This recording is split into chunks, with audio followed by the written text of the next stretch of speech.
Sekarang kita bandingkan dulu. Perhatikan baik-baik.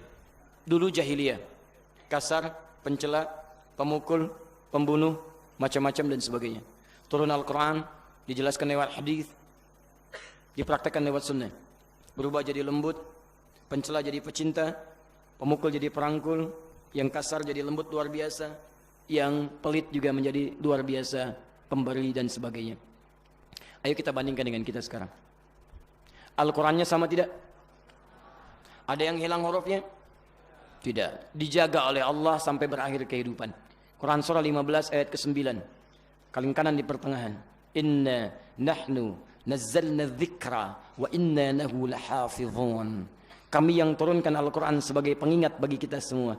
Dan kami, kata Allah, yang menjaga Quran. Tidak akan pernah berubah. Karena Allah yang jaga, maka sifat firman Allah akan beda dengan buatan manusia.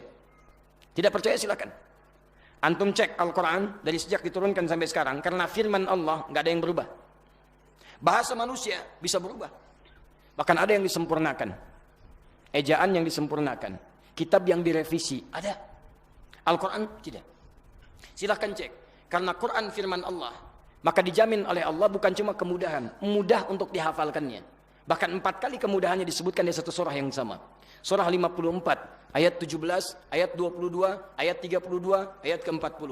Walaqad yassarnal Qur'ana lidzikri fahal min muddakir. Kami telah mudahkan Al-Qur'an untuk diingat, dihafalkan. Adakah di antara Anda yang mau menghafalkannya? Saking mudahnya, anak kecil hafal Qur'an, pemuda hafal Qur'an, orang dewasa hafal Qur'an, nenek-nenek hafal Qur'an, kakek-kakek hafal Qur'an. Mu'adz 4 tahun, mata buta hafal Qur'an. Yang lihat hafal Qur'an. Fajar orang Indonesia, lahir. Beratnya prematur 1,5 kilo, 3 tahun hafal Quran. Seorang nenek 82 tahun, tidak bisa baca, tidak bisa menulis, hafal Quran. Diperdengarkan oleh cucunya selama 2 tahun. Bacakan, hafal Quran. Kalau bukan firman Allah, mustahil bisa semudah itu. Tunjukkan pada kami, kitab mana di kepercayaan lain yang mudah dihafalkan selain Al-Quran? Al-Quran. Kalau bukan firman Allah, tidak punya sifat-sifat kemuliaan. Contoh, yang kedua, kitab mana bisa dibacakan tiap hari, minimal 17 kali, dan orang tidak pernah bosan dalam membacakannya. Cuma Al-Quran. Silakan cek oleh Anda. Anda akan membaca Al-Quran minimal 17 kali dalam sehari. Kalau Anda baca kurang dari itu, salah. Lebih dari itu, keliru. Anda baca Al-Fatihah berapa kali dalam sehari? Halo? Oh, yang kenal Umar. Berapa kali baca Al-Fatihah dalam sehari? Pasti 17 kali. Salat berapa rakaat? 17 rakaat, bukan ke dalam sholat baca Al-Fatihah? Baca. Kalau Anda baca 16 kali, berarti sholat Anda kurang. Kalau Anda baca 18 kali, Anda terlampau soleh. 17 kali, minimal. Terus. Tunjukkan pada kami. Demi Allah saya katakan, saya belum pernah dengar ada orang mengeluh.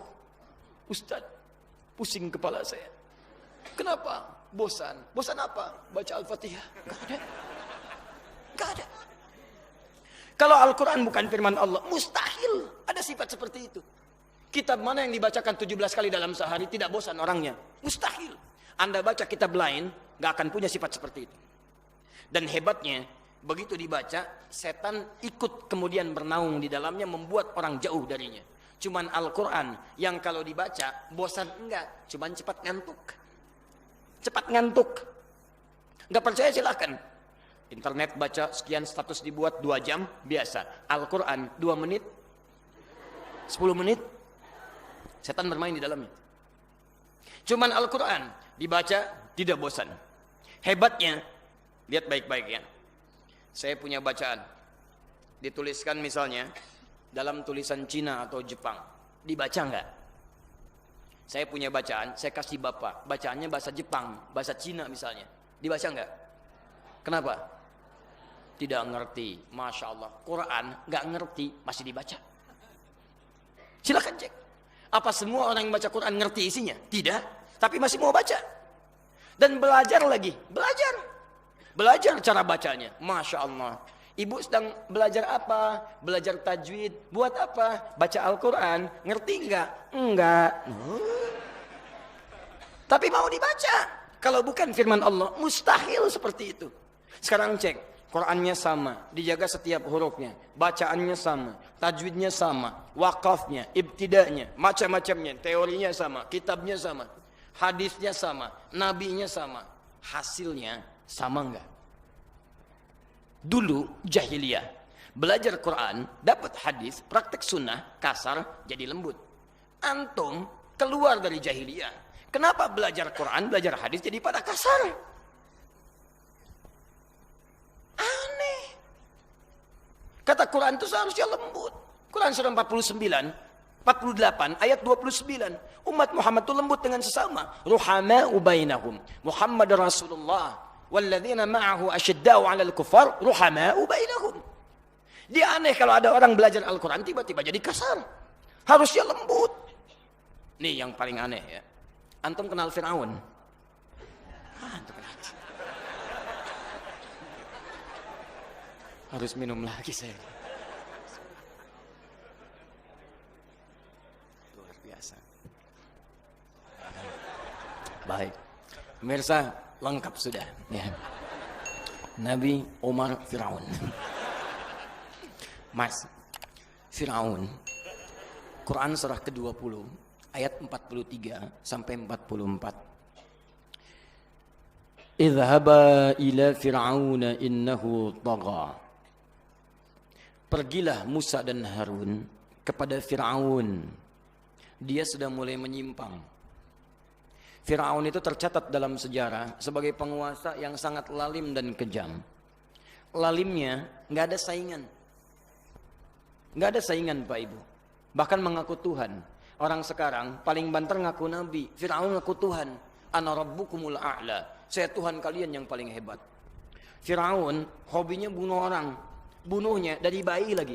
Quran surah 2 ayat 49. Paling kiri sebelah atas. Wa idh najjaynakum min ali fir'auna yasumunakum su'al 'adzab yudzabbihuna abna'akum wa yastahyuna nisa'akum. Fir'aun kata-katanya kasarnya luar biasa. Bukan cuman kasar, kalau kalimat mengalir di lisannya, nyawa bisa jadi taruhannya. Saya tidak suka dengan rambutnya itu. Tolong pisahkan kepala dari badannya. Oh, kepala? Bukan nyuruh-nyukur. Jangan dekat-dekat Fir'aun, Mas.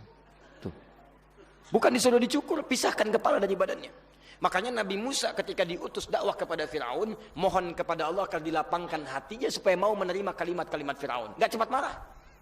Rabbi syrahli wa yassirli wahlul 'uqdatan yafqahu Rabbi syrahli sadri. Ya Allah, mohon luaskan hati saya ini. Kenapa diluaskan? Khawatirnya mendengar kalimat-kalimat Fir'aun yang kasar, cepat emosi. Kalau Nabi emosi berdoa, selesai masalah. Ya Allah, Fir'aun ini menjengkelkan luar biasa. Wafatkan sekarang ya Allah. Wafat dia. Cuman kita nggak punya contoh sampai hari ini. Tuh. Makanya dilapangkan hatinya. Tapi hebatnya, Allah masih sayang dengan setiap manusia. Seburuk-buruknya Fir'aun mengaku Tuhan, hobi bunuh orang, kasar kalimatnya, masih diberikan hidayah oleh Allah. Hidayah Allah berlaku kepada setiap kalangan. Cuman antum yang menentukan ketika diberi mau diambil atau tidak. Tuh, Fir'aun ngaku Tuhan, hobi bunuh orang, kata-kata kasar, gak punya saingan, masih dikirimkan 2 orang nabi untuk mau kembali. Antum tuh bukan Fir'aun. Kalau antum pernah salah, antum pernah hobi bunuh orang, pernah ngaku Tuhan, Anda nggak pernah mengaku Tuhan, hobi Anda bukan bunuh orang, sekasar-kasarnya Anda tidak sekasar Fir'aun.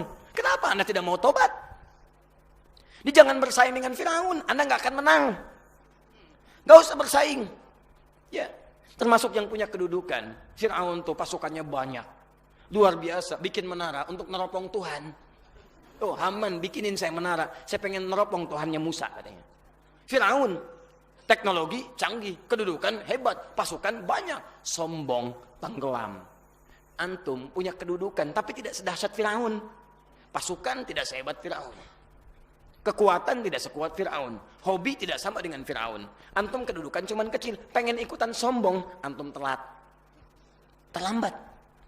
Tapi saking sayangnya Allah, diberikan hidayah supaya dia mau kembali. 2 orang nabi sekaligus, kelihatan oleh matanya. Kita sampai kiamat nabinya cuma 1, nggak pernah lihat lagi. Ini 2. Idhaba ila Fir'auna innahu tagha. Musa dan Harun pergilah kepada Fir'aun. Dia telah mulai menyimpang. Faqula lahu qawlan layyina. Ayat 44-nya Quran surah 20. Faqula lahu qawlan layyina la'allahu yatadzakkaru aw yakhsha. Tapi tolong katakan kepadanya dengan penuh kelembutan. Mungkin dengan lembut itu dia mau sadar dan mulai takut kepada Allah. Anda bisa kebayang nggak? dua orang nabi namanya Musa dan Harun. Dakwah kepada orang paling zalim namanya Fir'aun, masih diperintahkan lembut kepadanya. Musa, Harun, nabi dekat dengan Allah, jaminannya surga, hisabnya tidak ada. Dakwah kepada manusia paling zalim, ahli neraka. Sebelum masuk neraka sudah disampaikan, neraka dipresentasikan, ditampilkan di kuburannya pagi sampai petang. Quran surah 40 ayat 46 sampai 47-nya. An-naru yu'aduna 'alaiha ghuduwwan wa 'ashiyya. Ahli neraka jahanam, neraka ditampilkan. Maaf, matinya tenggelam, jasadnya mumi disampaikan sampai hari ini, bisa kelihatan, tapi tetap diperintahkan dakwah dengan penuh kelembutan. Antum bukan nabi, bukan rasul. Dibanding Harun, masih soleh Nabi Harun. Dibanding Musa, masih taat Nabi Musa. Musa ahli surga, surga antum belum jelas. Harun tidak ada hisab, hisab antum masih menegangkan. Nabi bukan, Rasul bukan, surga belum jelas, amalan berantakan, hisab menegangkan. Antum tuh berdakwah kepada orang yang bukan Firaun. Bukan Firaun. Kenapa antum jadi kasar? Musa dan Harun saja diminta lembut dakwah pada Firaun. Antum nabi bukan, rasul bukan, dakwah kepada orang bukan Firaun. Kenapa antum kasar? Dan anehnya, kenapa kasar kepada teman sendiri? Kenapa saling mencela sesama muslim? Kenapa saling berselisih sesama muslim? Padahal sifat orang khairul ummah itu saling menyayangi, kata Quran, ruhama ubainahum. Sepanjang dia khairul ummah, Qurannya satu, hadisnya sama, nabinya sama, pasti saling menyayangi. Jadi kalau ada sampai sekarang teman-teman sekalian, kita saling berselisih, kita saling terpisah, maka kita sedang keluar dari nilai Al-Quran dan Sunnah Nabi SAW. Bertakwalah antum kepada Allah Subhanahu Wa Taala. Kembali kepada jalur yang benar. Kepada non-muslim, kita baik dalam kebaikan duniawi. Kepada muslim, lebih daripada itu. Jadi kalau antum tidak bersatu dalam kebaikan, ada yang keluar dari sifat khairul ummah.